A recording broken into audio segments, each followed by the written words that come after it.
It is now 7 o'clock. Welcome everyone to the Sanborn Regional School District public hearing. We're gonna get it started. We're gonna present from here. And we need to stand for the Pledge of Allegiance. I pledge allegiance to the flag of the United States of America and to the republic for which it stands, one nation, under God, indivisible, for liberty and justice for all.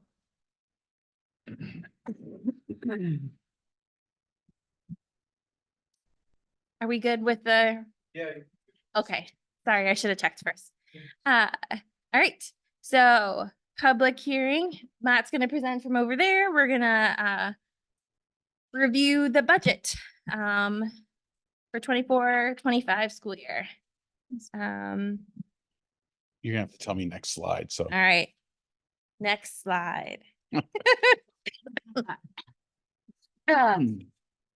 As I start to cough. All right, welcome everyone. The budget process. This is just a quick rundown of what's happened over the past few months. The school board has set their goals and priorities. The administration prepares a recommended budget. The superintendent, Tom over here, presents the recommended budget to the school board and the budget committee. Both the school board and the budget committee get to ask questions and this Matt helps provide answers. And then we deliberate and propose a budget to the budget committee. So that is what we are going to go over today, is the proposed budget. Things that we think about when we review the budget. The impact of the school district's ability to provide a high quality education, the impact to the taxpayers of Kingston and Newton, and discussion of any future changes for the district. After another round of deliberation with the budget committee, we recommend the proposed budget.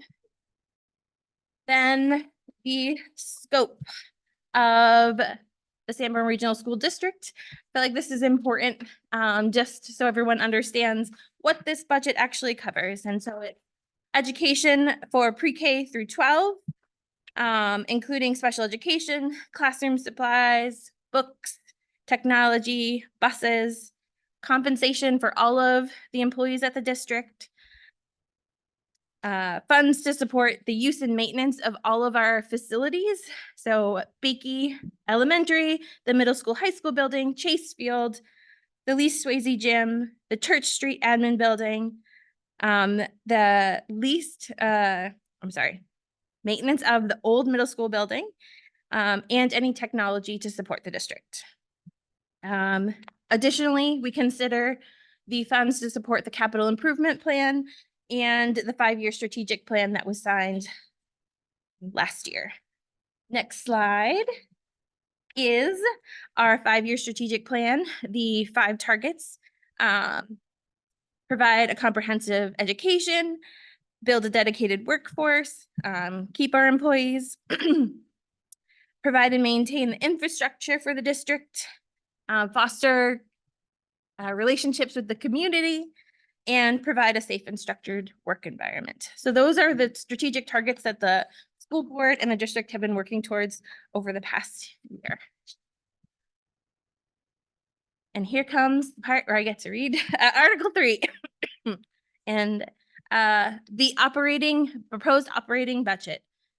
Shall the Sanborn Regional School District raise and appropriate as an operating budget, not including appropriations by special warrant articles and other appropriations voted separately, the amount set forth on the budget posted with the warrant or as amended by vote at the first session for the purposes set forth therein, totaling $39,444,569. Should this article be defeated, the default budget shall be $39,447,885. The same as last year, with certain adjustments required by previous action of the Sanborn Regional School District or by law, or the governing body may hold one special meeting in accordance with the RSA 4013 and take up issue as a revised operating budget only. This does not include any appropriations from other warrant articles, which we will discuss later. Next slide. Over to Dan. In a comparison of current, proposed, and default budgets, the proposed and current budget, $38,730,592 is the current operating budget for school year 23 to 24. $39,444,569 is the proposed operating budget for year 24 to 25. The difference of the two is $713,977, which is a 1.84 increase over the current budget. The default in the current budget. Current operating budget is $38,730,592 for the year 23 to 24. And the default budget for 24-25 is $39,447,885. The difference of $717,293, which is a 1.85 increase over the current budget. The difference between the proposed and operating budget, did you put that total in there? Is $3,316. The proposed is less than the default by that amount. Estimated allocations for 24 to 25 budget. There's a list of local revenues I'm not going to go through. They total 18.82% of the budget. Estimated adequacy grant is 7.84% of the budget. And estimated state and local property tax revenue is 73.34% of the budget. And I think the next slide, Matt is going to take. Okay, so the estimated tax rates, when we calculated, let's see, Newton, the assessed value, we're assuming assessed value of $500,000, and it would be $20.58 per $1,000 of assessed value. So that would be an increase of $215. Now, Kingston, for the same value, the tax rate would be $11.39 per thousand, and it would be a reduction of $80. The difference between Kingston and Newton is because the adequacy aid impacted Newton more than it impacted Kingston. This is the state aid. Newton got less, so the tax rate had to go up, or the estimated tax rate. And the numbers are different. Kingston numbers are different because of the reevaluations That's correct. that occurred. So yeah, just wanted to add that. And then I think Pam put together some numbers for the historical impact of inflation. Yeah, we thought this slide might be helpful to people because we're often asked, if our budgets are increasing, why is that happening if our enrollment is declining? So that seems like a paradox to people, but the answer is inflation. Over time, prices we pay for healthcare, vendor services, supplies rise each year, and prices have been rising more rapidly than enrollments declined. So the net effect is the total appropriations have slowly crept up over time. So the chart lists the total appropriations over 5 years, and it shows for the last column there, the inflation rate for the past 5 years. At the very bottom, you have the cumulative changes in both, with appropriations going up 10.13% and inflation consumer prices rising 21.03%. So as you can see, the enrollment decline combined with the efficiencies that the board and the district administrators have introduced in recent years have kept our appropriations below the inflation rate, but prices remain a challenge we'll face. Can I add one piece to that, just briefly? Thank you, Pam. That was a very fancy way of saying, as the enrollments have come down, we've reduced staff. That's the only way that you keep at 10.13% against a 21% inflation. You have to cut positions when they become vacant, and that's what we've done. And I just want people to understand from a taxpayer's perspective that we have reduced a significant number of teachers since 2018-19. And a building. And a building. Facilities. Yeah. Yep. Thank you. Endorsement of proposed operating budget. The proposed operating budget provides efficient use of the funds for the needs of all students while minimizing the impact of inflation, increased costs for special education, health insurance, transportation, and utilities. It supports the district's initiatives for improving academics through implementation of new programs and improving staff salaries and retention. Accounts for the estimated 55 student enrollment decline for the foreseeable future. And I think We didn't vote. we're gonna revote. At our last deliberative, budget committee voted 5 in favor, 2 against. School board was 6 in favor. And it's recommended by the school administration. And then next up is the calculation of the default budget, which is the school board's budget, and that Matt helped pull together. And I'll do that. Okay.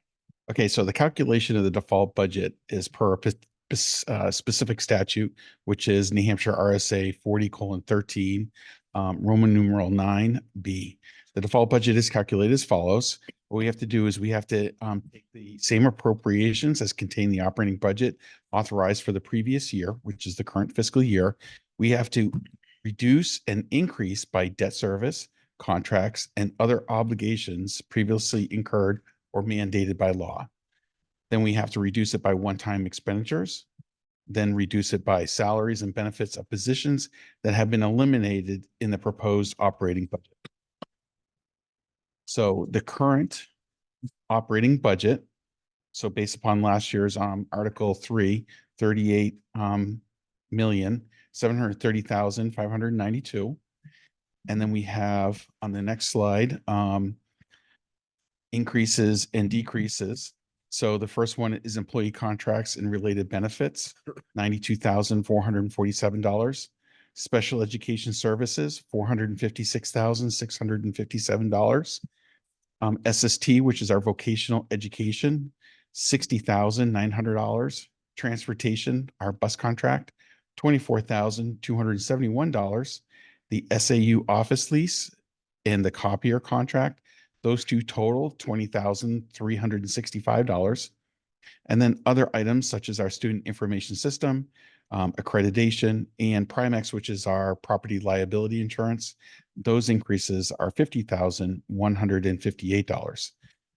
Finally, debt service on the high school and lease debt service, which would be a truck, $12,495. The total of adjustments with increases is $717,293. So the total default budget, if you add them together, is $39,447,885. $39,447,885. All right, so often I get asked about the district's reserve account balances. As of November 30th, 2023, the Special Education Expendable Trust Fund is $253,960. The Capital Improvement Fund, Capital Reserve Fund, is $390,509. Unanticipated educational expenses, Capital Reserve Fund, $263,483. Facility Use Revolving Fund, $198,799. Unanticipated utility costs expendable trust fund is $154,489. And then the contingency fund has $612,840.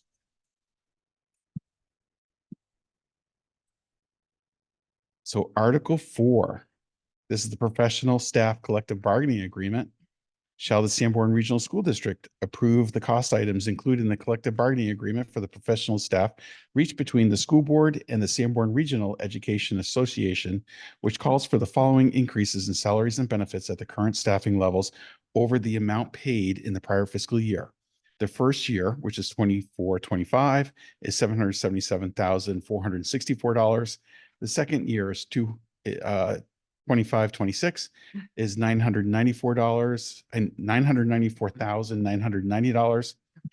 26-27 is $917,603.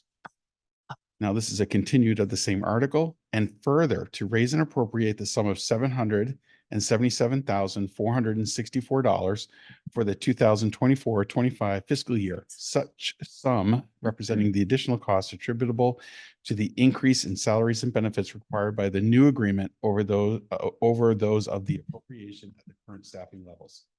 The estimated tax impact to Kingston is 30 cents and Newton is 56 cents.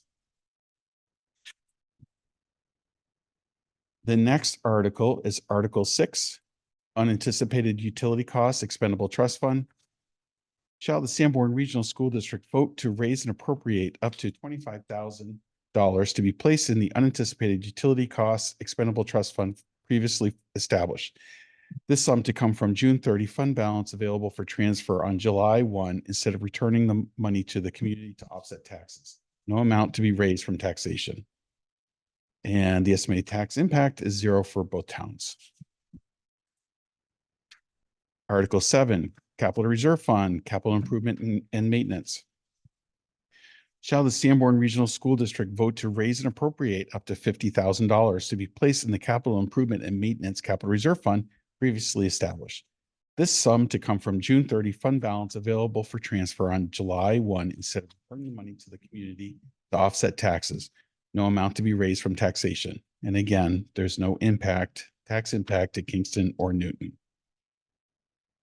Article 8, the Special Education Expendable Trust Fund. Shall the Sanborn Regional School District vote to raise and appropriate up to $100,000 to be placed in the Special Education Expendable Trust Fund previously established? This sum to come from June 30 fund balance available for transfer on July 1 instead of returning the money to the community to offset taxes. No amount to be raised from taxation. The estimated tax impact for Kingston and Newton is 0. I'll give you a break. Next steps. February 7th is the deliberative session, where we would present the budget and other warrant articles to be voted in on March. March 12th is voting at the poll, Swayze Gym for Kingston and the safety complex for Newton. And that's the end of the presentation we've prepared. Public comment is next. Yes? Yeah. And I think it's name and community. Name Blair Porter, Kingston, Pillsbury Pasture. I just had a couple of questions, so if you wouldn't mind me asking them. Mhm. The tax rate. So on your slide presentation, and I had a conversation with Matt earlier today on the tax rate, it would be helpful if when we're quoting or you're quoting the new tax rates, if any assumptions that are behind that tax rate are also documented with that information. Because where you are in your budget cycle, there are a lot of assumptions, how much the state's going to give you, any other special things that have to happen, et cetera, that go into the calculation of that tax rate. So it's not actually a fixed rate. It's what your best estimate is at the time. Like any estimate, it helps to understand what the assumptions are behind it. It makes it difficult right now if you try to look at the tax rate, the impacts of the tax rate, compare it to last year's tax rate and reconcile them to see where all the money goes. It makes it difficult because there are assumptions buried in there and the numbers don't exactly match because of those assumptions. It's just a recommendation for you. It would make it a lot easier to actually look at this. That makes sense? Yes, thank you. On your historical impact of inflation piece, which is, sorry, this slide here. It would be helpful because you're basically saying you've got a couple moving parts here. You've got inflation and what that's doing to your budgets, but you've also got a change in your enrollment. The slide itself only really deals with the inflation piece, even though the underlying messaging is with enrollment dropping and the inflation piece. So it would be nice if you also had the years on this slide. So you could look at the slide and say, okay, for 2023, here's our enrollment, here's the 2022, et cetera. You could see the delta of the enrollments and you could see the changes in the costs. So you could make some correlation between the change in enrollment and your costs. Because what you're saying basically is you're managing the money well, given the inflation, but part of that managing is also the lowering of enrollment. And you get a couple of variables there. So that would be helpful. And just for the record, I would just so the public knows Yep. this. In the 2017-18 year, we had 1,675 students. Yep. Today we have 1,350. Yeah. So that just helps you to gauge. It does. So when I say that we reduced positions, we really did lose that many students. It Yep. wasn't to create a more difficult situation for our teaching staff. We just have less kids. And that's not surprising, right? Demographics, et cetera. It's not New surprising at Hampshire all. lost 50,000 Yeah. students. And there are a lot less children in general. There are a lot. Because of demographics. And that's a trend Yeah. that is moving forward Yeah. I can statewide. tell you a side story about that in a bit. No, I won't. The other part, though, that I'd like just to make a comment on too, I'm just going to jump ahead. When you're talking about the warrant articles themselves, and I know there may be restrictions on the word, I suspect highly there is. But some of these warrant articles are for existing accounts that have balances. It will be helpful to see on the warrant article itself what the existing balance of the number is. I don't think we can do You that. can't do that. No, Can't do that no. because it's a little misleading. We agree with you. Yes, We we agree with you. Yeah. totally, That's totally why, agree. that's why they presented the slide before the warrant. Yeah, articles, yeah. Had the account amounts. Yeah, because when the voters are looking at the warrant article, they don't really understand, yeah, that seems a reasonable amount for X. Mhm. But it's in addition to a balance that already exists. And it's a little bit confusing. And again, I suspected you had some language Yeah. restriction, shall we say. Mhm. The other part, to be frank, I'm not crazy about, and again, it may be a land restrictions. When you're doing like no impact, $0 impact, that's technically not true, in my opinion, because there's actually a negative impact in the sense that money's supposed to go back, which would mean tax rates would be reduced, not increased by that amount. Again, I don't know what your stipulation is on that, but that's to me a little clearer about what actually is being requested there. In other words, instead of returning money to the town, which will lower their own tax base, you're asking money to be kept and used someplace else. Yes, there's no impact per se, but it's technically not true in the sense that the taxes would be lower if those monies were returned. Yeah, and that's a philosophical discussion Yeah. that, We have had for many years. Yeah. and you'll see that throughout New Hampshire. Yeah. So, And I understand, perfect. I understand the reason behind it, Yeah. but I also think with transparency, Yeah. those sort of things are important. Yeah. And overall, though, to be frank, I actually went through your whole budget package, the whole thing you put together. And I realized it's a lot of work. And I commend you on actually doing a good job. I could see sort of some of the changes you had to make, and I can see sort of the puts and takes you made to do them. And I understand this is actually one part of a two-part problem. One of them is the budget, operating budget, and the other is your teacher salary contract, which you're going to have to present in a way that it makes sense to everybody. My only thing I can say is as clear and concise as you can do that, much visibility, I generally find helps. Okay, that's all I had, guys. Thank you. Okay. Thank you. now to answer one of his questions about being transparent with some of the revenue estimates. One of them is the number of students that other schools send us for the tuition, earnings on investments, the state adequacy aid, even though the state has published estimated numbers, there's a couple of court cases out there that could adjust that. And then let's see, the assessments for both Kingston and Newton, those are unknown. So I have to use current information for that. Okay.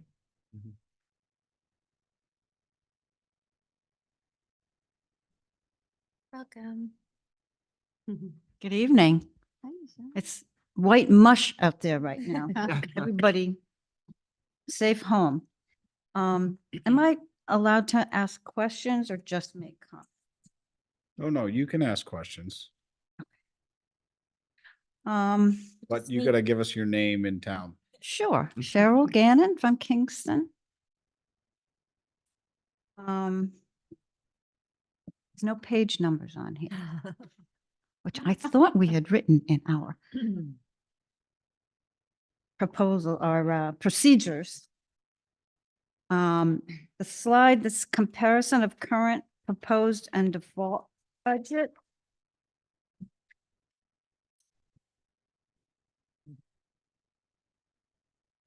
After The one after the operating. So I'm looking at current operating budget and the proposed operating budget. By my calculations, there's a difference of $713,977. I was wondering if typically in these presentations, we kind of get a little like highlights of where that money came from, like some things might have been cut and other things that were increased, and a little bit of an explanation of why certain things were increased or cut. Is there any place that that's documented or shown where that amount came from? That's the increase in the budget? The 717 or 713. It is, I don't think we have a, yeah, it's in the packet. I don't think we have a summary slide for it. Well, We there could is probably put one the one together. that when I presented the budget. it On has the- a PowerPoint. Okay. So if you go to if you want to email me, Cheryl, I'll send you my slides, but I think they're right on the website. So that total is Yeah, it's essentially. outlined there? It's very close to, just to help for this evening. I'll give a quick, short version, but you can have the slides and I can always give you a call and talk to you. Oh. Oh, I'm sorry. I don't usually get asked to speak up. I did just want to say that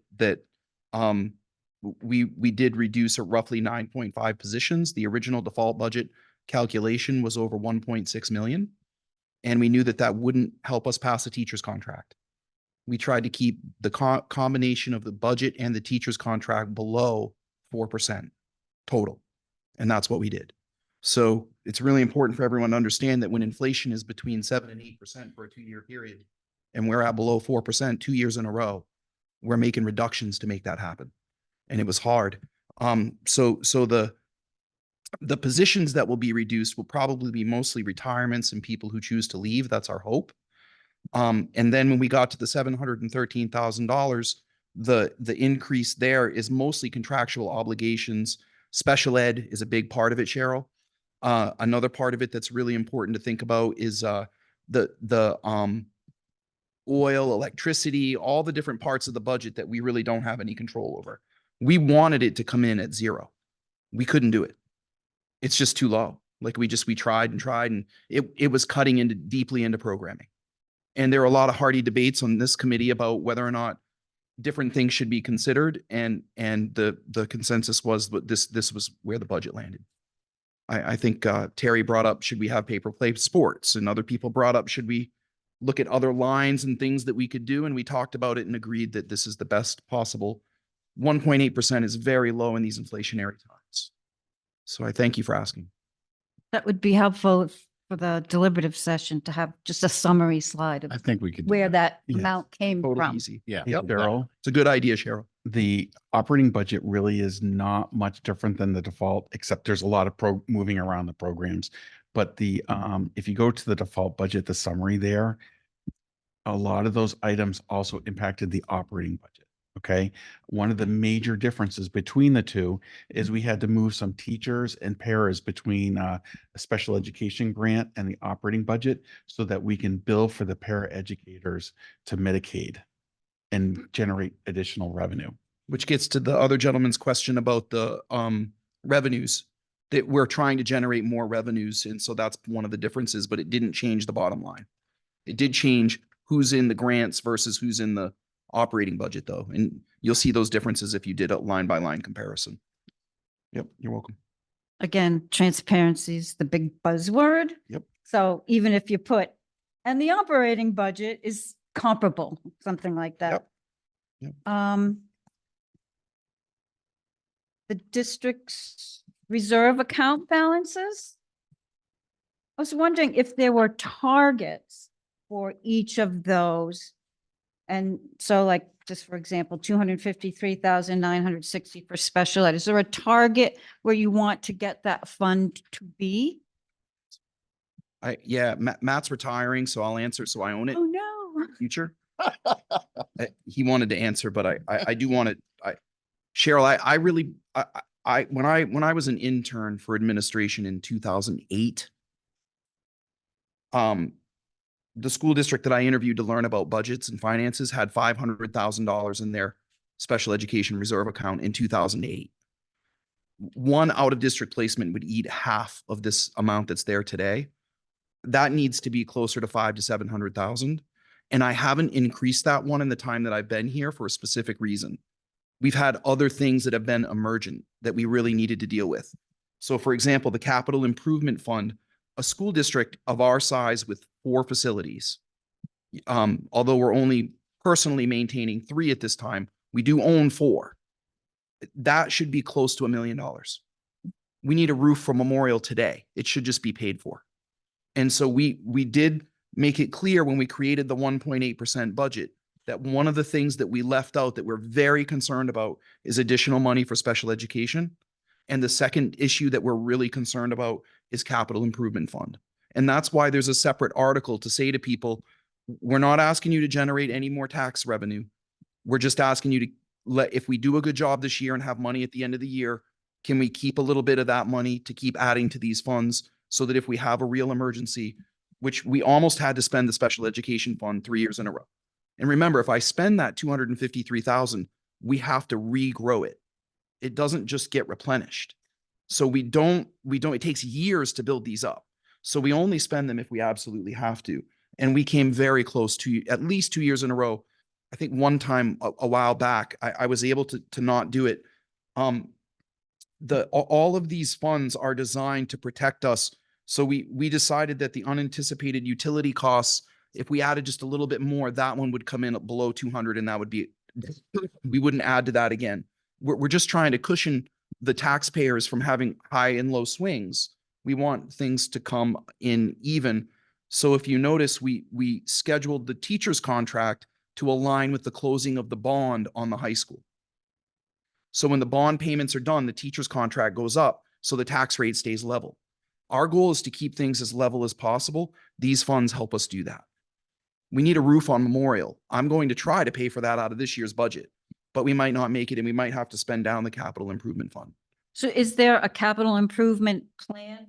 There That is. kind of divvies out, this year we need this, anticipating next year we're going to need that? Yes, and it is not adequately funded at this time, and we felt that adding more money to that in this budget might jeopardize the teacher's contract. We're having great difficulty hiring staff. And our first priority is to educate children, and we struggled last summer. We had 8 teachers that signed on with us and left for neighboring districts for 10 to 15,000 more. If the teacher's contract fails, it will jeopardize the symbiotic relationship between the quality of schools and the real estate values. There's going to be a point where we can't get staff. And so I can't express enough the urgency that we have to pass the teacher's contract. But these funds that you're asking about, I'll just give you like a broad stroke. So the first one, special education, my limit, my minimum would be 500,000 and the upper limit would be 750. And having said that, many districts have $1 million. So here we are, we're at 253. So it's time to start working on that. Capital improvement for a district of our size, this building, when it was built, was a $33 million building. In a couple of years, it's 20 years old. We cannot maintain what would now be a $55 or $60 million building on $390,000. That needs to be double what it is. The unanticipated educational expenses capital reserve fund. That fund, if I remember correctly, is the one that gets funded. Is that the one that gets funded from the rent? No, No. Okay. no, this is like if a development is built and we have to do a classroom. Right. Okay. So what that does is that helps us to offset, if we have, you and I have talked about this, Vanessa, that if you have a first grade group that comes in and 20 more kids move in, we hire a teacher. We haven't had to use that. And I'd say that's in pretty good shape right now. It could maybe go up a little bit, just 20. It should be 300,000. Remember, that's 3 teaching positions. It's not like I'm hiring 6 people with that money. It's just enough to offset if we have an unanticipated August enrollment, which as a principal, I had that happen one year. We had 25 kids move in and we had class sizes of 25 for first grade. And that is not easy for the most important years of school, the first 3 years. Facilities use revolving fund. That is where we get money from. A lot of folks have been asking about the Seacoast Learning Collaborative and the Seacoast Classical Academy, the Seacoast Classical Academy renting the middle school adds $70,000 a year to that fund. That fund is the rental income from the middle school. And we have raised over $200,000 a year now by renting the building, but that's not the best part. The rent is just one little piece. What's the best part is these people are investing in the building and upkeeping the building, and our taxpayers didn't have to pay that. The Seacoast Learning Collaborative put over $750,000 into that half of the middle school. The Seacoast Classical Academy is also taking care of the maintenance of the building. So what you're getting is $210,000 to buy technology, update buildings. We can use that for all kinds of purposes, but it's the maintenance and remember, an empty building rots. When you have someone in a building, it stays, they have to keep it up. You see stuff, you see something rotting or a window not working, and they fix it. And that is worth a lot to you as community members because it's a future burden that you don't have to pay. The contingency fund is really important to understand. That can only get spent if we bottom out the budget. It goes back to taxpayers every year. It's held for an extreme emergency. Some unforeseen event, like we had 16 kids move in and they all have IEPs and have out of district placements. That's when that would happen. Everything else, a bunch of this other stuff would get spent and then that would all get spent. It's catastrophic. It's always gone back to the taxpayers 1 year later. So the government allows us to withhold a certain percentage. I think it's 2.5. Yep, 2.5. 2.5% annually. The board usually elects to withhold that from the money that would have gone back for 1 year. And to the gentleman who spoke earlier, that's also a revenue source that isn't included. So two things that aren't included in that revenue estimate that are really important, and why I hate the way we have to do this, because it's not the way I would want to do it. I agree with you completely about transparency. And my perspective would be, we have typically given back $1 million at the end of each school year because we're very careful with our budgets. And there's unanticipated, this contingency fund. So we will withhold that 600,000 and still give back $1 million and give back this 600,000. So then when the tax rate comes out, if you look at the tax rate over the years, it's been incredibly level since Matt and I have been working here. And that's important to us because we don't ask for a lot. We try to be very careful with the money that we're given. But today we're asking our community to vote on this teacher's contract. For the first time since I've been superintendent, I'm asking people to help us. We cannot staff our buildings if the contract doesn't pass. And that is going to hurt your real estate values. It is. It's a bad thing for everyone if it doesn't pass. It's not just for the kids, but it is really bad for the kids. Just the Seacoast Learning Collaborative? Mhm. How long is that contract? And are the Classical Academy, is it the same contract or they're separate? Separate contracts, and Seacoast Learning Collaborative has a 5 and 5. They can add another 5 years. So they're coming up on the end of their first round of 5 years. But they've been a great tenant. If they want to stay, we'd love to have them. And things are going very well. I don't anticipate us, quote, losing them or anything. I think it's Yeah, very I'm just solid. thinking that what the money they're putting into it, if they were to say, we don't want to be here anymore, Yeah. might be. I think as long as we negotiate a solid lease and everyone feels good, we'll be fine, Cheryl. And the teacher's contract at the deliberative session, is there going to be more information about what's in the contract?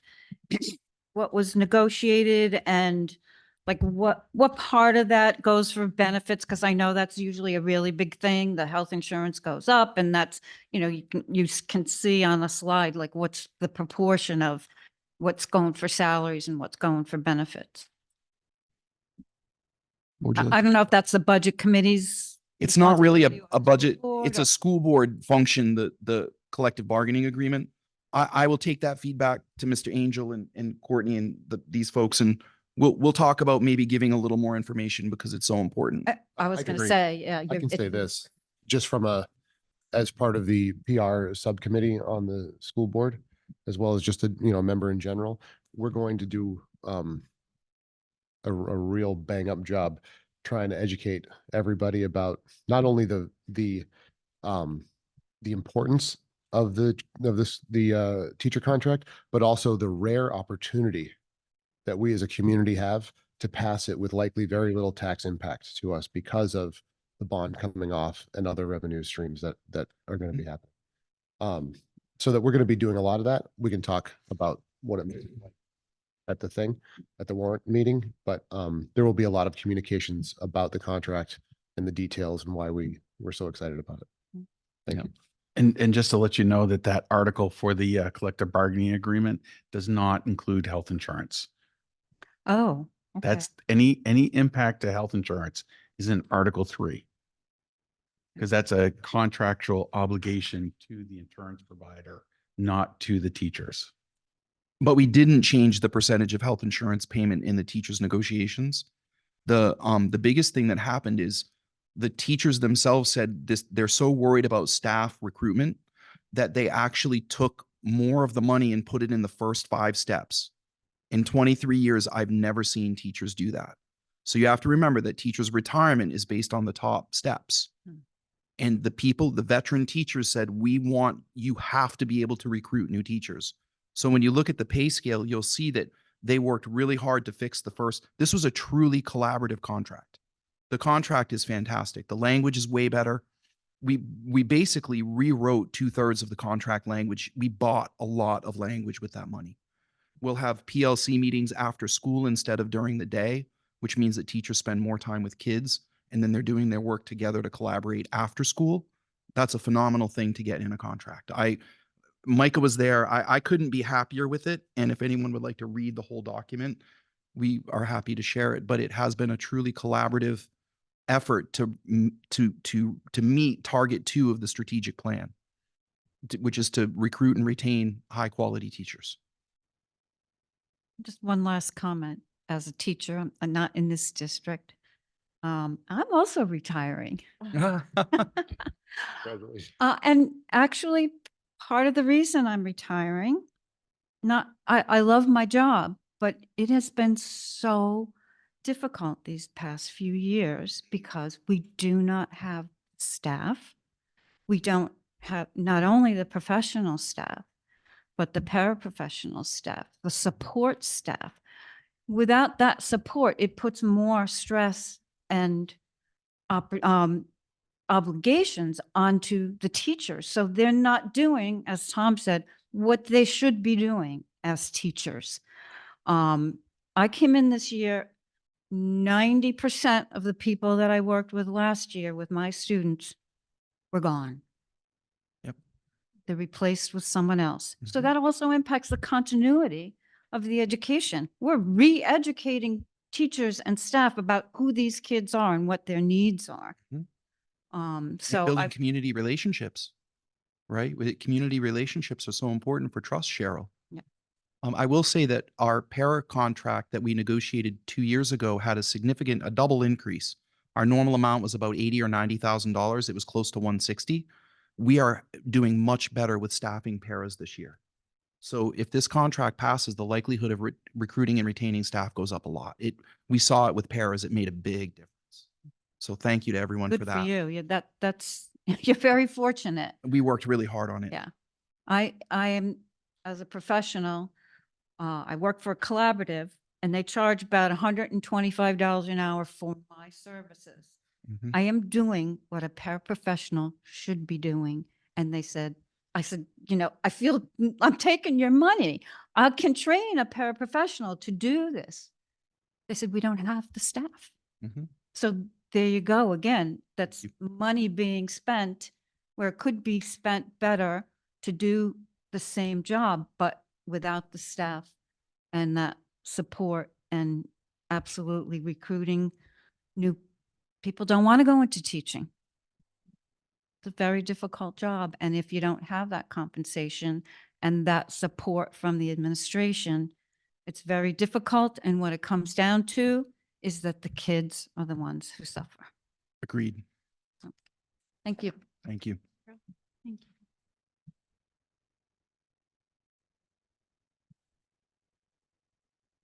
Hi there, I'm Mary Sear from Kingston.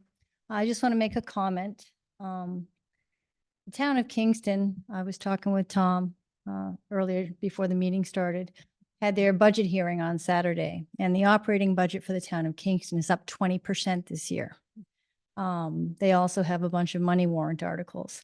So I'm looking at you, Mr. PR, about this teaching contract. And I know that a lot of it is hinging upon revenues we're going to get from Fremont in the event that they follow through with their decision to discontinue relationship with the Sanborn Regional School District at the high school level. But that needs to be very clear and concise, and any amount of information, Mr. Porter was talking about just maybe noting on your graphics the number of students and how that changes. Anything that can make these points more clear and imperative on the voting, the electorate really needs to happen, because it's going to be, normally we talk about Newton being a tough row to hoe. It's going to be real tough in Kingston this year. And Kingston is what usually carries the contracts over the line. So just keep that in mind as you look forward to the deliberative on the 7th. And just, again, as much transparency and data as you can provide, and hinging this on the 2 years of impact fees that we're going to get from Fremont. All this stuff in my head. What happens if they come back to the table and want to renegotiate? Then what happens? There are a lot of unknowns, and we're putting a lot of eggs in one basket in order to say that this is going to be not as impactful to the people who are paying these bills. But I just can't impart upon you enough that it needs to be very, very transparent and very clear to everybody who's going to show up to vote. Thank you. Thank you. Thank you. Mary. Can I just follow up on something real quick? So just to follow up on the inflation question we had and adding enrollment numbers to the slide. I did look at the spending per student over 5 years. I thought that might be a better metric for explaining. And the spending per student increased 24% over 5 years, while inflation over the same period increased 21%, I discovered. So they're pretty close. Yeah. But we settled on the apportionment numbers for the slide tonight, but I agree with you. All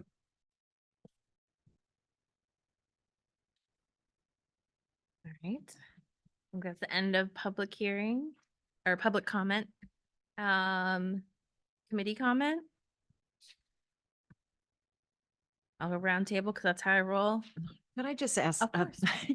Yeah. Micah sort of leaned over and sort of helped to explain it a bit. On the Article 4 for the professional staff bargaining agreement, in the first year, it's 777, second year, 994, and then the third year, it goes back down. 917. Sort of explained it, but am I the only one that saw that discrepancy in the way those numbers are jumping? Want to take? Yeah, yeah, it's a purposeful discrepancy. So really, when we think about it's a 3-year contract, right? So whatever total amount is being negotiated is sort of going to be spread over 3 years, and the bond, correct, comes off in 25, 26. So the percent increases, we thought it made the most sense to put the largest percent increases where taxpayers would feel at least, right? So that's how that works. It's essentially 3.5% in year 1, 4.7 in year 2, plus or minus a little.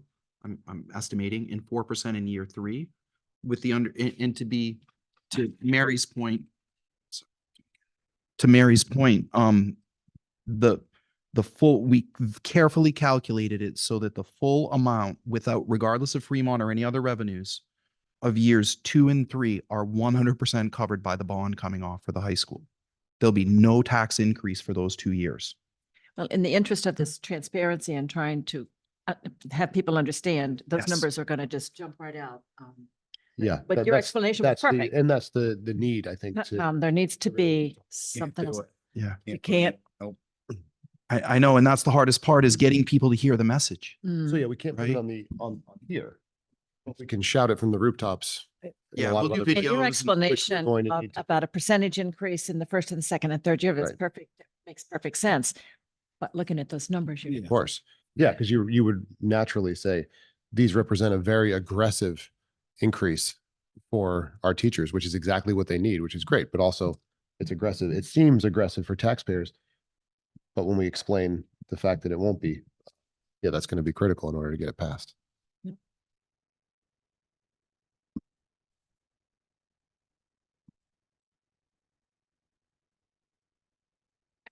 Vanessa, how are you doing?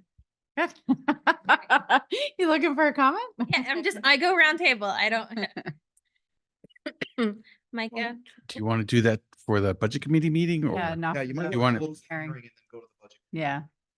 It's up to you. okay. That's what you recommend. I'm good. I just, We're gonna Sure. ask you again. I'll be, Yeah. I'll have my, all right. all I'm going to talk about. The time is 7:51 and I am ending the public hearing of the Sanborn Regional School District. Thank you, everyone, for being here. Yeah, it was good to see some familiar faces. Yeah. All right. And so then we are going to kick off the budget committee meeting as a follow-up. Do we need to? You don't need to go through the whole thing again, right? No. Okay.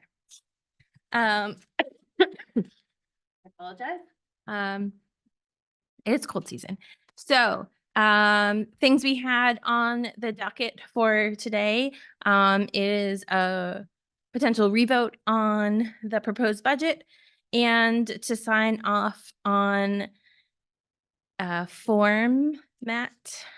MS 27. I need 5 minutes. Okay. There's two, yeah. It's the MS 27.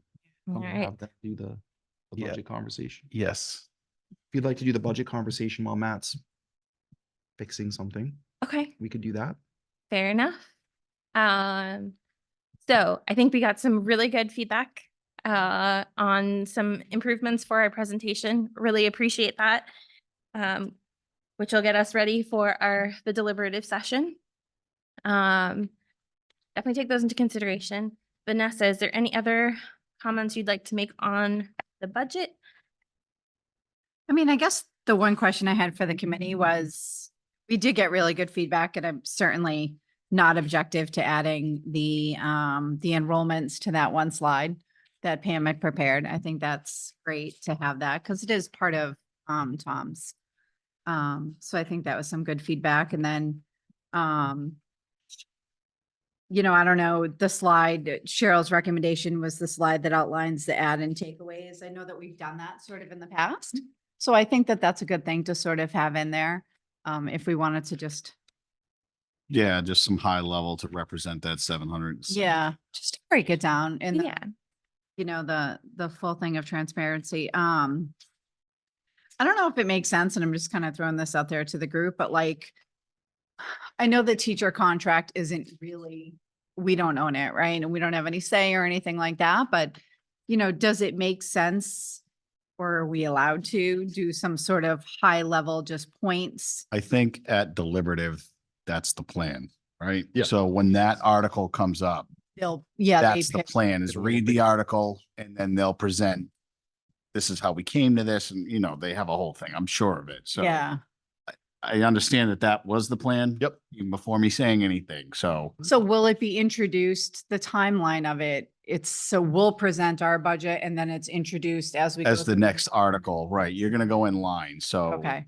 So are we allowed to, as a budget committee though, make a reference that, you know, this budget is fully supportive of the teacher's contract and that, I mean, I think, Yeah. Vote on it. I think it would be good to just incorporate some language within it that. Sure. Yeah, I mean, like, It's- no, go ahead. Recommend each. My- We They do. need page numbers. I don't know what I might have deleted them. But in our endorsement for the proposed operating budget, we have improving salaries and retention. I think inclusive of Yeah, the new teacher's Mhm. contract. But you will actually vote on each one. yeah. So Correct. that's why it was important to understand, Cheryl, I think, asked a really good question about the amounts that are in those accounts and why we would add to them before you make a vote. Because the board and the BudCom will endorse or not each of the warrant articles. So you will vote on the teacher's contract for endorsing. Yeah. And that's really important to send that message to the community and truly I'm asking for support on this. I don't ask often. This is an important thing. And it's going to affect the future of the community. It is. It's So that. I forget last year at deliberative, I know at Timber Lanes, we had already, all the votes were already taken prior to deliberative. Mhm. So it was already on the slides, Mhm. the bottom of the slides. Mhm. So I see we don't have like Article 1 and 2, even though you're supposed to vote on those as well. Mhm. Are we taking those votes tonight? All of them? That was my understanding. Okay, Yeah. which is My fine, understanding which is is that- 100% fine. Yeah, I thought this evening, and I could be wrong, please correct me, but my understanding is that if you're not going to have another meeting before the deliberative, then he should read each of the articles tonight the same way he did at the board meeting. And we vote after Vote each on them one. today. Yes, I agree.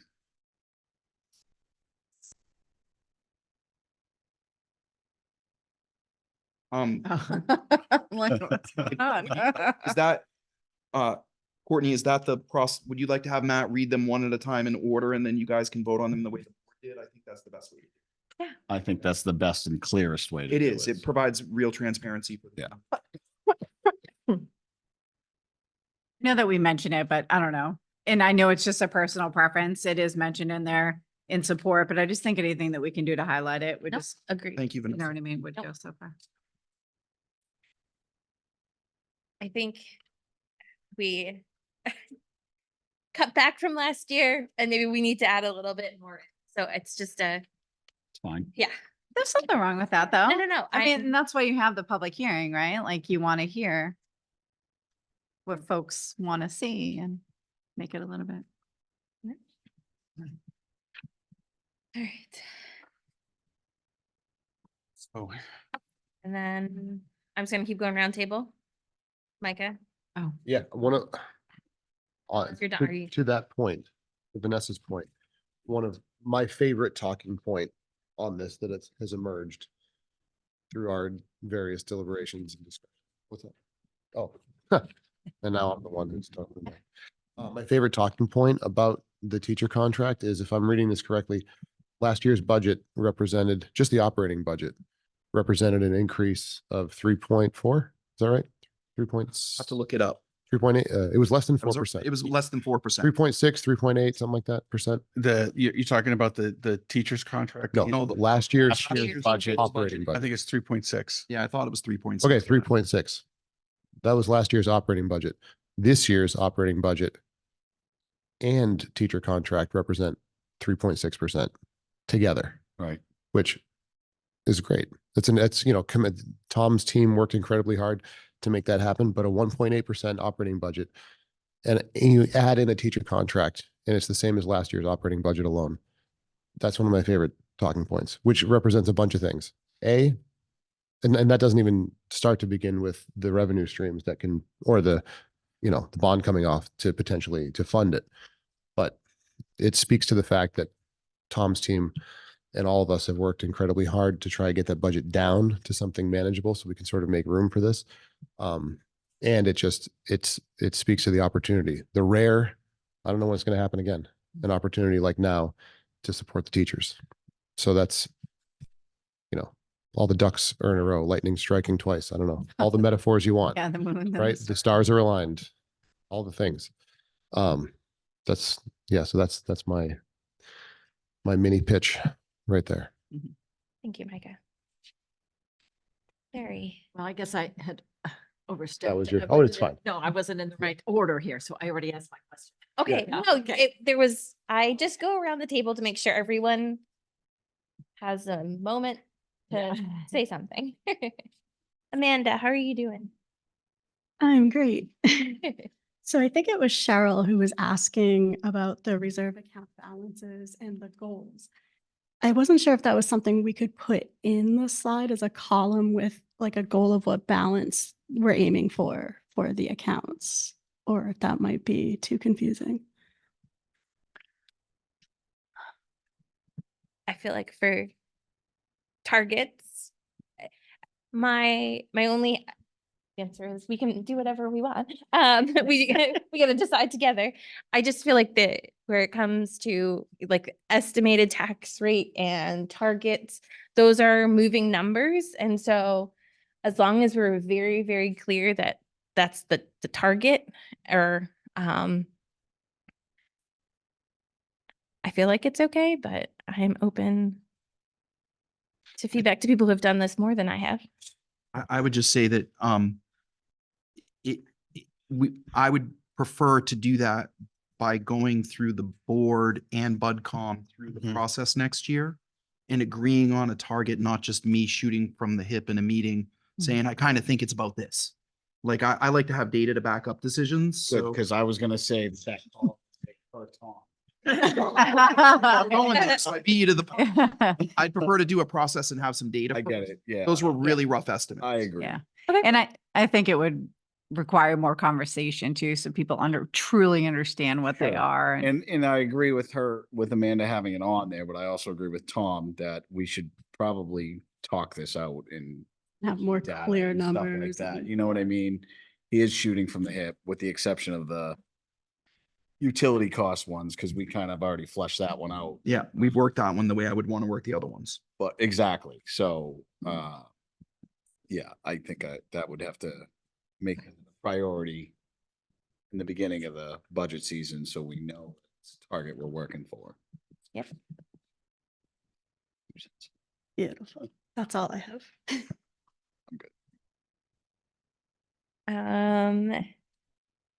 I had something, but I'm gonna push it to Pam for that. So when we're defending, say, Article 7, the capital reserve fund, you could probably mention the roof we need and the freezers and those amounts during that presentation. Sure. Just so Good people point. Understand we're going to be using the money quickly.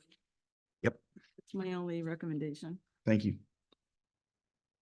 Again. So are you thinking, Pam, are you thinking adding like a section to the actual slide? Trying to decide where, but So we have on the scope of the budget, it talks about the capital improvement plan. On page 4.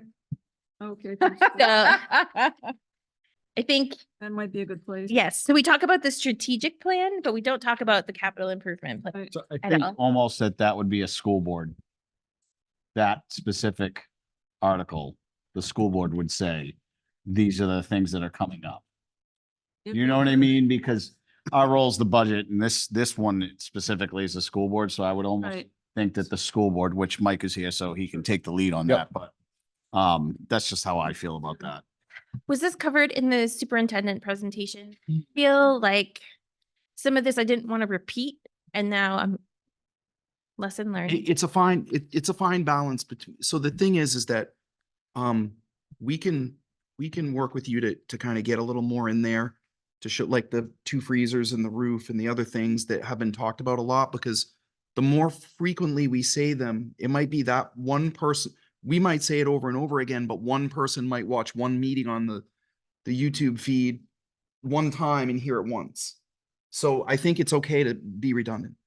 I said that a really long way. No. I think it's okay to say it twice. Yeah. You don't know who's going to see it once. Sure. Yeah, okay. You say that again, Tom? I missed the whole thing. So wait, what do we do? So I think some of this information that people are asking for was in Tom's presentation of the budget. And so I didn't repeat it here because I was like, it was already presented to the public. And so I was trying to hone in on the specific articles and like the operating budget. But what I'm hearing is I think there's some stuff we can pull from that initial presentation that'll help provide more clarity, context Well, to. I know our Cheryl budget. loves to know what the numbers are. Right, she does. And she likes to know what the enrollments are because that's really the core of what we do. How many kids do we have in first grade? We could just plug in the enrollment slide somewhere so that you have that reference point. Sure. It's just good to know. And it is. I remember when Vanessa asked me during the budget roundtable, she said, how many kids have we actually lost? And I'm like, it's a lot. It's not, it's just New Hampshire has gone from 225-ish thousand students to 175. It's a statewide issue. And we've actually fared better than the NASDAQ report said that we would. but it's not by much, but it's still better. I mean, I'll take it. So I just think it's important to, anything that you'd like to recycle, feel free. I can share the actual original slide in an editable form. Please. I think a 5-year historical enrollment slide would be, Totally cool. Yep. Yep. We have it. yeah. Oh, of course you do. Yep. Yep. Ken. First of all, I'm sorry I'm late. Oh. I was working. I like the teacher's contract. I want to congratulate you on the work you did to get it through. Ken, I would support. you gotta talk into your What's mic. going on? You're very soft spoken to begin with. Oh, no, just pull it closer to It's you. on, you just got to get closer. Okay. I'd like to congratulate you on the work you did with the contract. I think it came in great. And I'm going to split my vote. I will support the contract because I think it's important, but I won't support the budget because I don't think this year we should have come in with any positive numbers at all. And I think there's enough money in that budget to trim it down to nothing. Because we started out at 1.85, then we added the 3% of the teacher's contract, we're up to 4%. And people can't afford it. That's all there is to it. And we've had a continuing decline in student population. So if I have less clients, I make less money. Pretty simple. I can't go to somebody and say, well, I lost 2 clients this week, add some more money into my budget. And Not there. I agree with you, Ken, and I think honestly, that's where Pam's slide comes in. Really is a larger impact of her slide that she requested was the, what's the word I'm looking for? Inflation. Inflation. That we're below the inflation rate in our budget. Mhm. That if our budget went up with inflation, it would be 10% higher than it is right now. You know? So, but I do agree with you. But I think her slide speaks to that. Mhm. You know, is that we've been able to keep it down to 1.83%, you know? And there's also the element of you can't lose 2 clients and say, you know, what your analogy of saying I lost 2 clients, I need to lower my budget, whatever, or I need to have the same budget. But, you know, if you have 2 clients fewer, you still can't say to your landlord who you pay rent to, I'm going to pay less rent because I have less clients, right? There are these fixed costs, whether there's 20 kids in a class or 18 that are the same. And when the costs like heat and electricity are going up, what are you going to do? Right? There's like, it's almost impossible unless you start really cutting, as Tom said, cutting into programming. How do you deal with higher heating bills and electric costs for a building that's square footage has not shrunk when the students shrink? Right? That's tough. Yeah. Same Yep. thing with liability insurance and everything else. All the It's things. not like you can just, Right. you know, lower it. Can So that's I the, just say one quick thing? Sure. Thank you for supporting the teacher's contract. I'm very grateful. I agree with all that. you know, But I've watched the population go down every year for the last 5 or 6 years, and the budget's gone up. And some point, we got to say, you can't do that anymore. I mean, sorry, to that point, we did close a building Mhm. due to that. And if we hadn't, we'd be looking at a budget today of around 43 million Mhm. and not, I heard an audible gasp over here, right? I'm gasping on the inside. So, you know, sometimes they go down by staying the same. You know what I mean? They go down by not going up. I appreciate all the work that you guys did on the budget. I do. I know how hard it is. I built budgets years ago. But there comes a point where we have to say, stop. We can't continue to do it. The town of Newton is not going to be able to support continued increases. The town of Kingston is getting kind of uppity about increases. I think the teacher's contract came in great. I'm glad to hear we got it done. Thank you. I know we needed that. But on the other hand, we have to find a way to lower the budget to accept that teacher's contract. We can't go 4% this year and 3 or 4% next year. We can't keep doing that. I know there's inflation, and so again, I say I support the contract. I don't support the budget. My comment is more are you all set, Ken? Sorry, before I hop over. My comment is more about the process. I think we implemented some great improvements where we got to meet with all of the administration this year and they really pulled together and explained how they built out their budget, giving us a lot more transparency from a budget committee perspective about where those numbers are coming from and how the money is being spent. And so I really appreciate the efforts on the preparation front, making it easier for us to review the numbers and push forward the budget as is.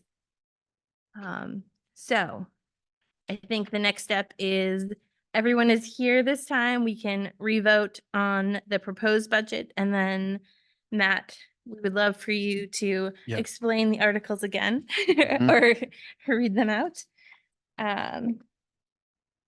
Okay, so last time we only had 6 people who voted on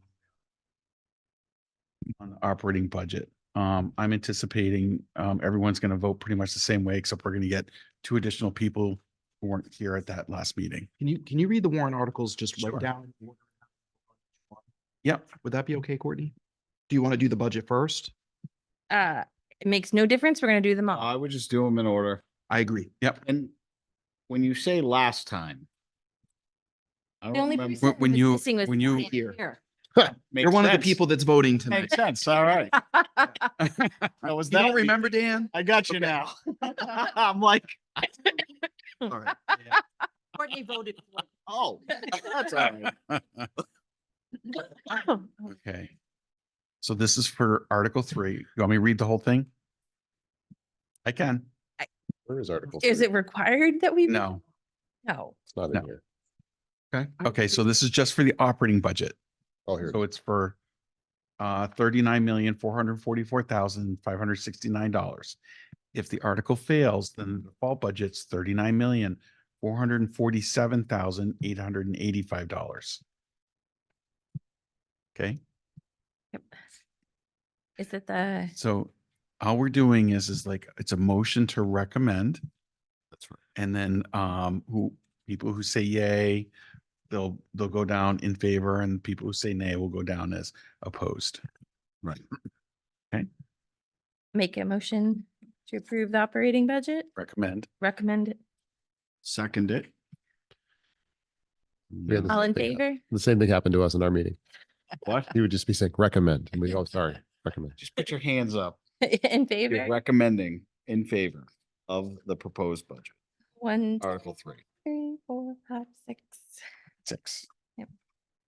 Now, all opposed to the budget. 2.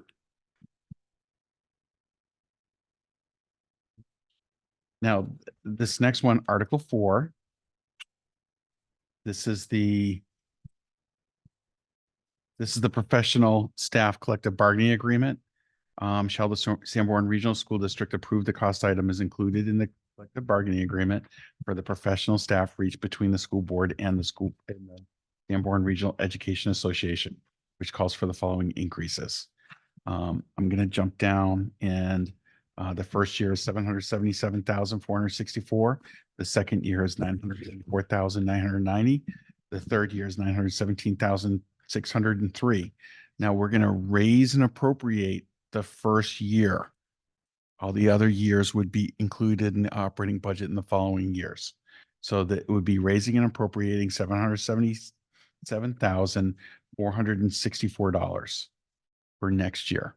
And that sum will be coming from salaries and, local revenues and taxation. Make a motion to recommend Yes. Article 4. Second. All in favor? All right, we got 7 and Opposed? opposed. Abstained. Same. Abstain. Right. All right. Damn, you're killing me. Want to see the CBA? I sent it to you today. You didn't. I looked at did. 6:30 tonight. I sent it to you today. was I have at the my email right here. Call at 6. I didn't check my. Now we're gonna have to re-vote I gotta read it. on too. deliberative. I the sent night it of to you. deliberative. Don't worry. Okay. I So had such a good joke. in the warrant article, the Article 5 is if Article 4 for the collective bargaining agreement fails, all Article 5 does is allows the school board to call a special district meeting to discuss new cost items that may be presented. Okay. And that's only for the school board. Okay. Article 6, which is the unanticipated utility expendable trust fund. This is for the unanticipated expenses for lights and heat. Okay, so this is, shall the Sanborn Regional School District vote to raise and appropriate up to $25,000 to be placed in the unanticipated utility cost expendable trust fund previously established, the sum to come from June 30 available balance for transfer on July 1 instead of returning the money to offset the taxes, no amount to be raised through taxation. Okay, Make a motion to recommend Article 6. Second. All in favor? okay, thank you. Can we revisit the teacher's contract after the deliberative if Pam changes? Yes, you can. I sent it to her at 6:09. At deliberative. That's when you I can. got it. As soon as I got it, I PM. forwarded it. What? Thanks for giving me time to read it. I'm trying. It's fine. We can revote that one Thank you. Thank after you. delivery. Thank you. Thank you. Thank you. Okay, Article 7, Capital Reserve Fund, Capital Improvement and Maintenance. Shall the Sanborn Regional School District vote to raise and appropriate up to $50,000 to be placed in the Capital Improvement and Maintenance Capital Reserve Fund previously established, the sum to come from June 30 fund balance for available for transfer on July 1 instead of returning the money to the community to offset the taxes. I make a motion to recommend Article 7. Second. All in favor? Thank you. Oops. Man, I gotta go back and change something. All right, so Article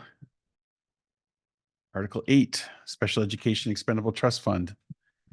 Shall the Sanborn Regional School District raise and appropriate up to $100,000 to be placed in the Special Education Expendable Trust Fund previously established? This sum to come from June 30 fund balance available for transfer on July 1 instead of returning the money to the community to offset taxes, no amount to be raised from a taxation.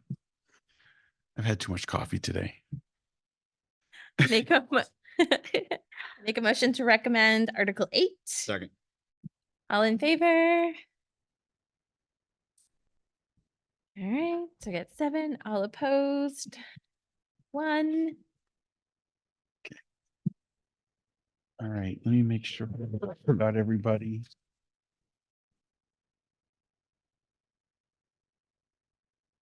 Yes. All right, And then the form is going around. No? yes. Okay. This is the MS-27. The state requires me to post this. It has to be signed by the budget committee. All these warrant articles that we just recommended are summarized on this form. Also included in here are all the revenues, okay? The revenues were the ones that were in the budget presentation, all right? So I need you all to sign this, please. Which acknowledges what, Matt? Sorry? What does our signature denote?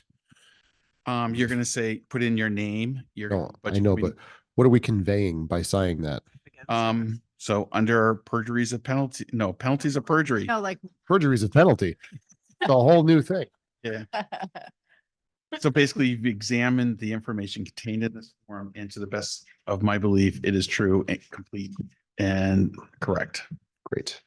Okay. And we have to key in every single warrant article into the state system and then go through a review process with the state and then sign off, and then it will automatically print out this form. Okay. I borrowed your pen. To the, Yeah. to Dominion system. Don't even get started. Oh, I'm not one of those. Yeah, that's Yeah, so you're not signing it to say that you agree with the budget. You're signing it to say that you agree with the warrant articles writing in the way that it's agreed. right. So it includes every single money warrant article. So Article 3, Article 5, I think 5, Right. 6, 7, and 8. But when we print it, it will show that you voted against. Okay. Right? So it's, I understand what your question is. Yeah, It's- that's you're not in signed to favor. agree to it. You're So- signed to say that the information is accurate based on your knowledge. Yeah, Correct. it's just Your vote data. will be 60. Right. So on the ballot Right. for Article 3, it'll say 6 in favor and 2 opposed. Okay. Yeah, Great. good question, Ken. Thanks.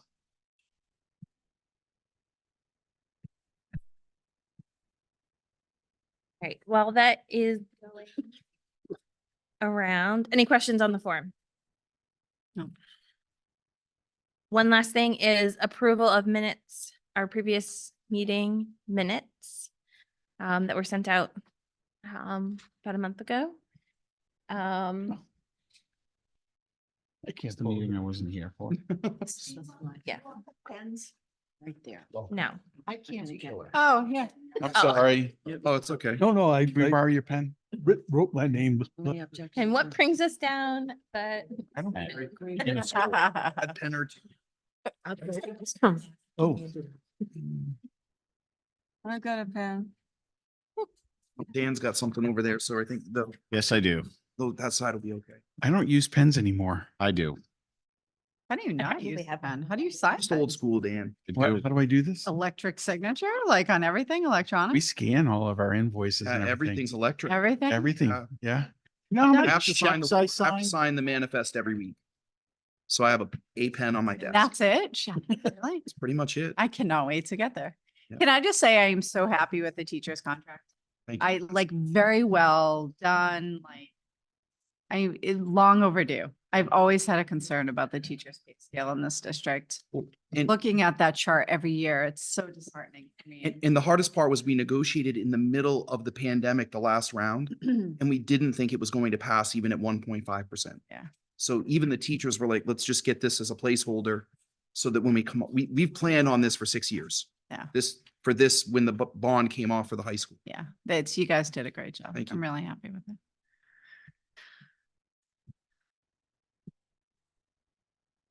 So if you're scanning through it, you'll see the warrant number. So it'll say number 3, and then down you'll see like 5, 6, and 7. yes.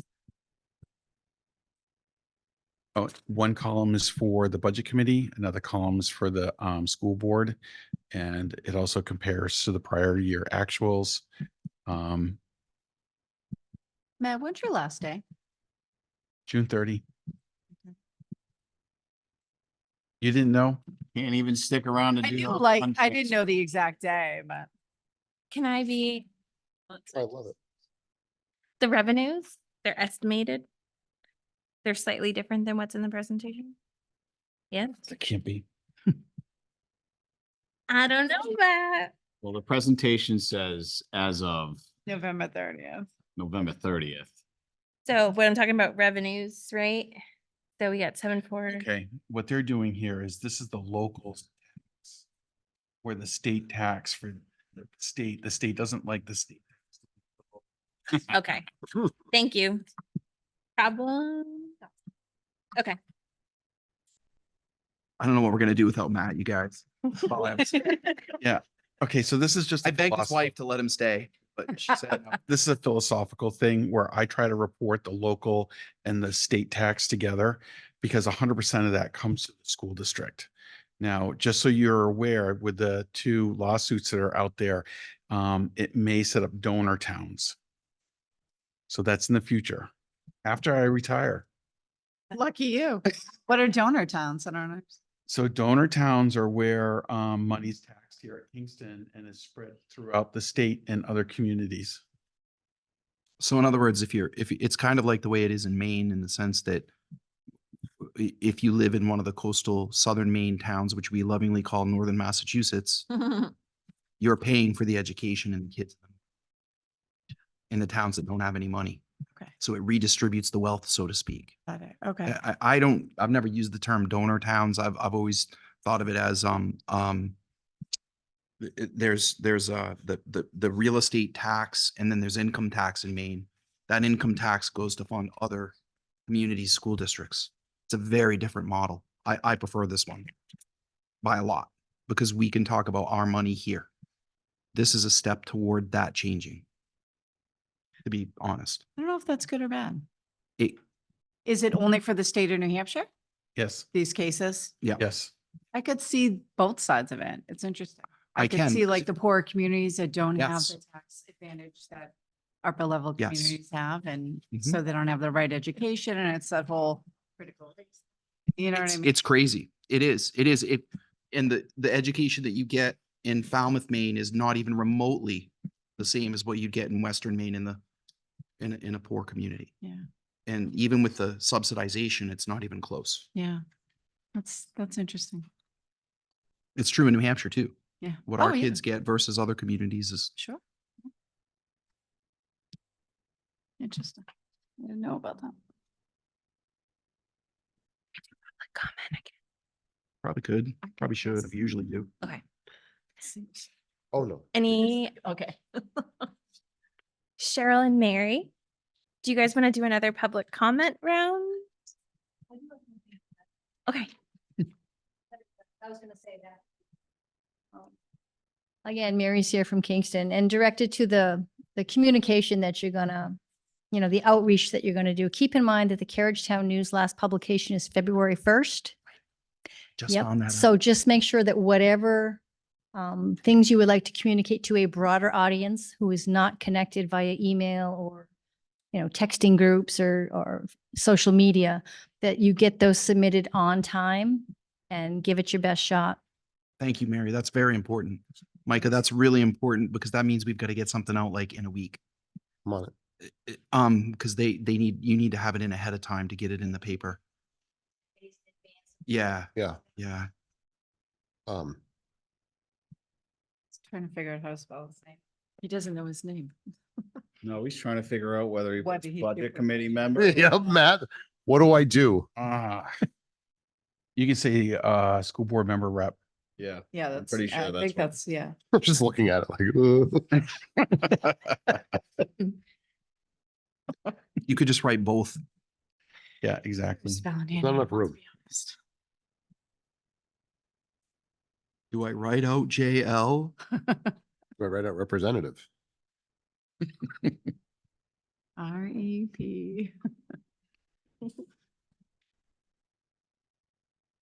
I have a pen, thank you. I carry. I don't know, they explode in my pocket. So, You in my bags. yeah.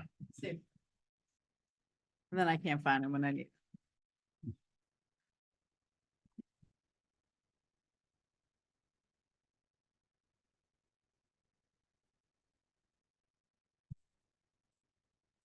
All right. Last but not least, approval of last meeting's minutes. Wow. You okay with moving forward with that? I have a motion to amend. Okay. I'd like to add my notes to the meetings. I had written comments that I had read during the meeting. I'd like to add those to the minutes. Instead of just knowing how I vote, they need to know why. So I'd like to include my written comments.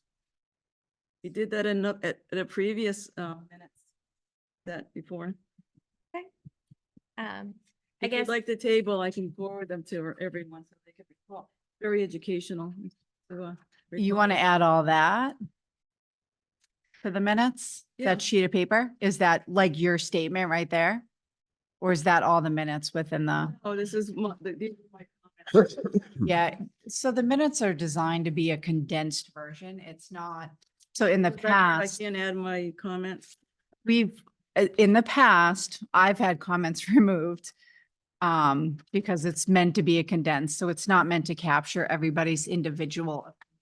It's meant to really be a higher level, like bullet point of meeting notes. So that would be, I just don't want to set a precedent that every time somebody makes a statement that we're going to capture it word for word within our minutes. If we didn't have video, I would agree with you, like I would, but we have video of it. It's not, Video's been lost in the past. It's happened. Not since I've been. yeah, I don't, Yeah. Not since Tom. I don't see that happening now, but like, Wow. I get what you mean, but at the same time, we have video. And that's what I always fall back to on minutes. We have video. I wasn't here, so I'm not voting for the minute. I just, yeah. Not an exact scribing of what everyone said. I don't know if we can condense the comments into I could try.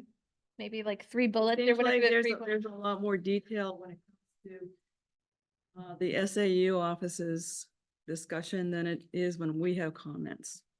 There's plenty of detail when Tom has things to say, when Matt has presentations to make.